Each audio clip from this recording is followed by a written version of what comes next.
Those things are evil. Yeah. Evil, evil, evil. Welcome to Watch Mojo, and today we're counting down our picks for the top 10 underappreciated kids cartoons. That was a tough one because I just made up that song. See ya! For this list, we'll be looking at animated children's shows that haven't received all of the praise they deserve. Which of these do you love? Did we miss any? Tell us in the comments. Number 10, American Dragon Jake Long. Although Jake Long appears to be a normal Chinese-American boy living in Manhattan, he's actually part dragon, a secret he tries to keep from his classmates, especially his crush Rose. Okay, let's fly, kid! You can fly, can't you? He trains as his dragon alter ego, the American Dragon, with his grandpa Luong Lao Shi and his dog Fu Dog, in order to protect the magical creatures living in his city. The show largely fell into obscurity in recent years, but is notable for its striking style, diverse cast, and a 2005 crossover with Lilo and Stitch the series. The show's second season also featured a theme song sung by Disney Channel stars the Jonas Brothers. American Dragon. I'm not bragging, it's my American Dragon. Number 9, Chowder. Something's always cooking on Chowder, a colorful cartoon about a young apprentice learning to cook under the watchful eye of Chef Mung Dal. Really now, you can't keep that up forever. Yes, I can. You're not going to change my mind. The show's simplistic premise often gives way to absurdist and occasionally even fourth-wall-breaking humor, wherein the motley crew of cooks are faced with, among other things, lonely monsters, murder mysteries, or impromptu car washes. Its unique sense of humor is often matched with a variety of different animation styles, with puppetry and stop-motion sequences occasionally being inserted into the show's 2D world. Don't you get it? Without you there, nothing's right. All of these elements make Chowder stand out against other shows of the same ilk, and create an undeniably enjoyable experience for both its young target audience and an older demographic of animation lovers. Mitchell swear jar. Number 8. Braceface. Being a teenager is hard enough, but Sharon Spitz has an added hurdle to her middle and high school woes: braces.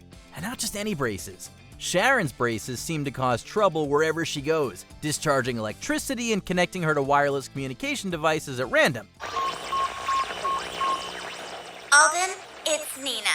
Did I catch you at a bad time? This awkward teenage tale is fronted by none other than Alicia Silverstone, best known for her role as Cher in another teen-focused comedy, Clueless. Braceface is often overshadowed in cartoon discussions by exciting titles like Kim Possible and Danny Phantom, but is notable for its frank depiction of the trials and tribulations of teenagehood from a female perspective.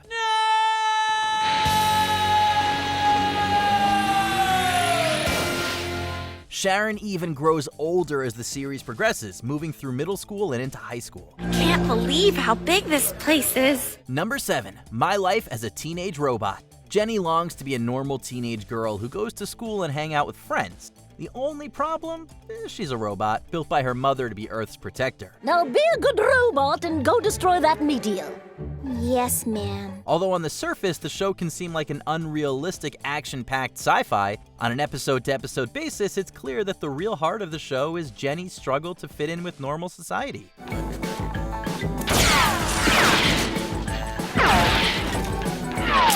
This relatable theme earned the show a small but passionate fan base, with some even reading the show as a transgender allegory. The show's creator, Rob Renzetti, has denied that this subtext was intentional, but welcomes the theory nonetheless, giving the show new life in the modern age. Truly a show ahead of its time. There is only one robot like there's only one daughter like Jenny. Number 6. Fillmore. Police procedurals are a popular subgenre, with shows like CSI, NCIS, and Law & Order, lasting for many, many seasons. A lot of these shows are made with adults in mind, featuring grisly crimes and live-action characters, but Fillmore provides the fun and mystery of the police procedural in a way that's palatable to a child audience. Freeze! As a parody of a beloved genre, Fillmore attracted both a young and old audience during its initial run, and even gained a small cult following in the years following its release. Sometimes being a good detective means uncovering stuff you wish you hadn't. Unfortunately, the smartly written show remains underappreciated largely due to a lack of access, as it is not currently streaming on any official site. I'd say you two wrap this case up rather nicely. Bubble wrap, that is. Get it? Number 5. Foster's Home for Imaginary Friends. Many kids have imaginary friends growing up, but few of those friends follow their kids into adulthood. Foster's Home for Imaginary Friends imagines a world where all of those conjured companions find refuge at the titular home once they've been abandoned by their creators. Hey, how you doing? Name's Will. Mac, a human boy, frequently visits the home in order to stay connected with his own imaginary friend Blue, against his mother's wishes. In addition to being a fun and creative episodic series, the show also represents a desire to hold on to childhood and the whimsy and imagination that comes with it.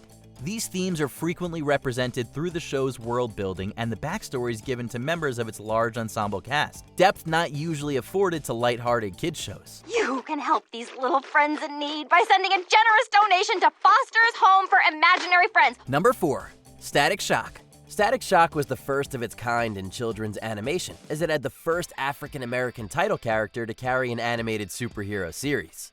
Although merchandise for the show struggled to sell, the series was praised by critics for the way it tackled social issues. It's bad enough I gotta deal with them all day long. Now one of them's in my house. Entertainment Weekly described the handling of these issues as easily digestible, but never sugarcoated, and lauded the show for specifically naming the character's ancestral home as Ghana, rather than generically showing him to be from Africa as a whole. Can you feel it? Yeah, I feel it. The show was eventually canceled, but had a legacy and reach beyond its own run, with one of its creators going on to help diversify the cast of the DC animated universe's Justice League. Seeing spots. When I'm done, you'll be seeing more than that. Number 3. Chalk Zone. Are you okay? Yeah, but please, don't ever do that again. What if everything you had ever drawn on a chalkboard was alive in an alternate universe behind that chalkboard? This is the premise proposed by Chalk Zone, a show about a young boy named Rudy who finds a magical box of chalk that allows him to create portals to another world. I wonder where our line ended up.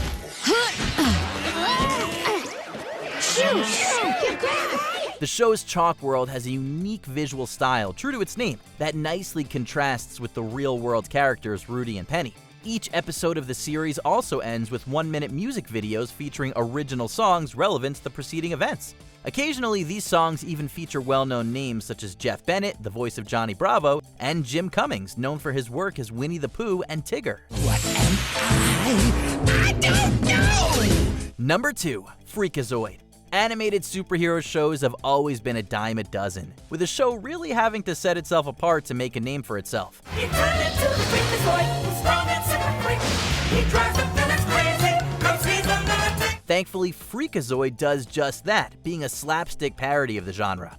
Executive produced by none other than Steven Spielberg, the show featured a wacky teenage hero as its protagonist, and equally eccentric villains for him to fight against. Well, if it isn't... No! What? I was just gonna say... No! Similarly to Animaniacs, Freakazoid often featured fourth wall breaks and pop culture references that made it just as fun for adults as it was for their kids. In spite of its appeal, the show was sadly canceled before its time, never achieving the cult status of fellow superhero satire The Tick. That made water come out my eyes. Before we unveil our top pick, here are a few honorable mentions. Dave the Barbarian. Dave and his two sisters are tasked with defending their kingdom while their parents are away. Ooh, you're really stuck. Hang on. Pepper Ann. Pepper Ann makes it through middle school one day at a time with help from her friends, mother, and imagination. I hadn't perfected my look yet. This year, I've got it down. Sabrina the Animated Series. Sabrina got animated in this cartoon prequel to Sabrina the Teenage Witch. Other kids don't have to do any of this stuff.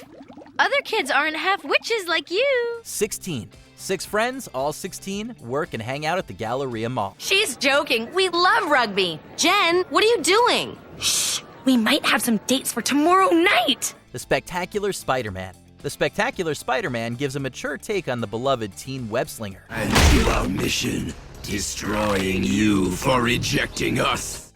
Before we continue, be sure to subscribe to our channel and ring the bell to get notified about our latest videos. You have the option to be notified for occasional videos or all of them. If you're on your phone, make sure you go into your settings and switch on notifications.